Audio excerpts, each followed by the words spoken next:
Tubahaye ikaze mu kiganiro noza imyandikire mugezwaho n'inteko y'umuco. Ni ikiganiro kidufasha gukosora amakosa akunze gukorwa mu myandikire y'Ikinyarwanda.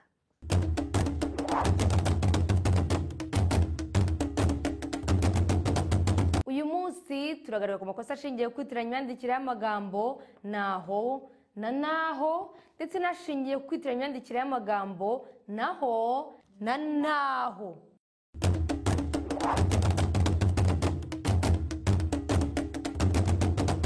Inteko y'umuco iradufasha gusobanukirwa ayo makosa ndetse n'uburyo yakosorwa.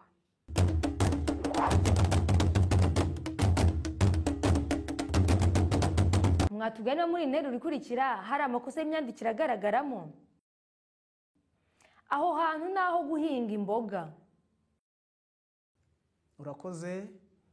Mu kibazo ubajije aho hantu naho guhinga imboga, iyo nteruro igaragaramo amakosa y'imyandikire ashingiye ku kwitiranya uburyo bandika amagambo ni aho na naho ifatanye.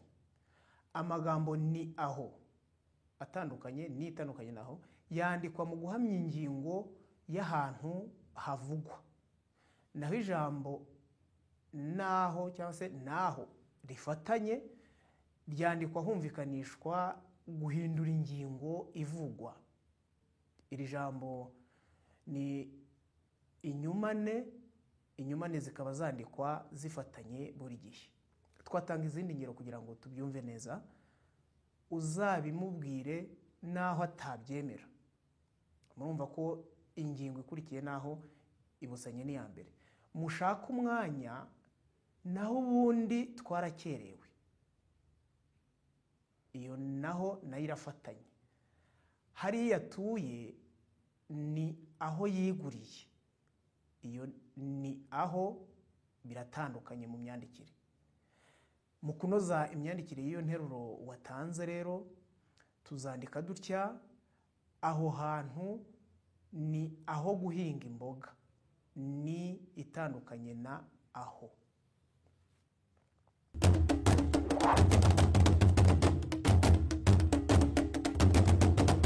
Naho se mu interuro ikurikira hari amakosa y'imyandikire arimo. Inyuma y'inzu naho muhasukure.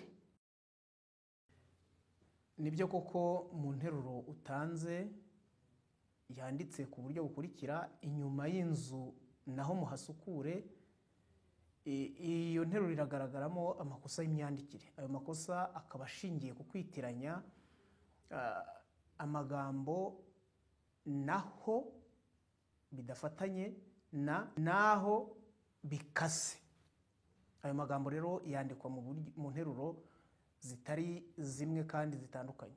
Amagambo naho atandukanye yandikwa bahamya ahantu bashaka kuvuga.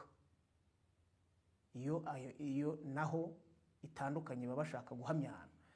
Naho amagambo naho bikase birimo agakato gatandukanya na aho yandikwa herekanwa ingingo yo kongera ahantu havugwa ku handi wenda havuzwe mbere.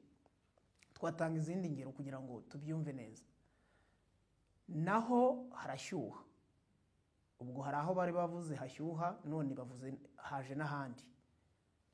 Naho hirya muhahingire rimwe, ni ukuvuga bongeye ahantu bahingaga, hari aho bahingaga none bongeyeho n'ahandi nk'uko twabivuze haruguru.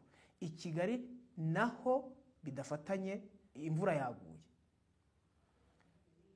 Mu kunoza iyo nteruro rero tuzandika dutya: inyuma y'inzu naho muhasukure. Iyo naho idafatanye.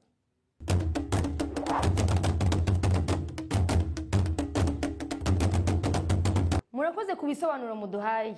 Turabashimiye namwe mwakurikiye iki kiganiro. Uwafite ikibazo ku myandikire y'Ikinyarwanda yacyereza inteko y'umuco akoresheje imbuga nkoranyambaga zayo.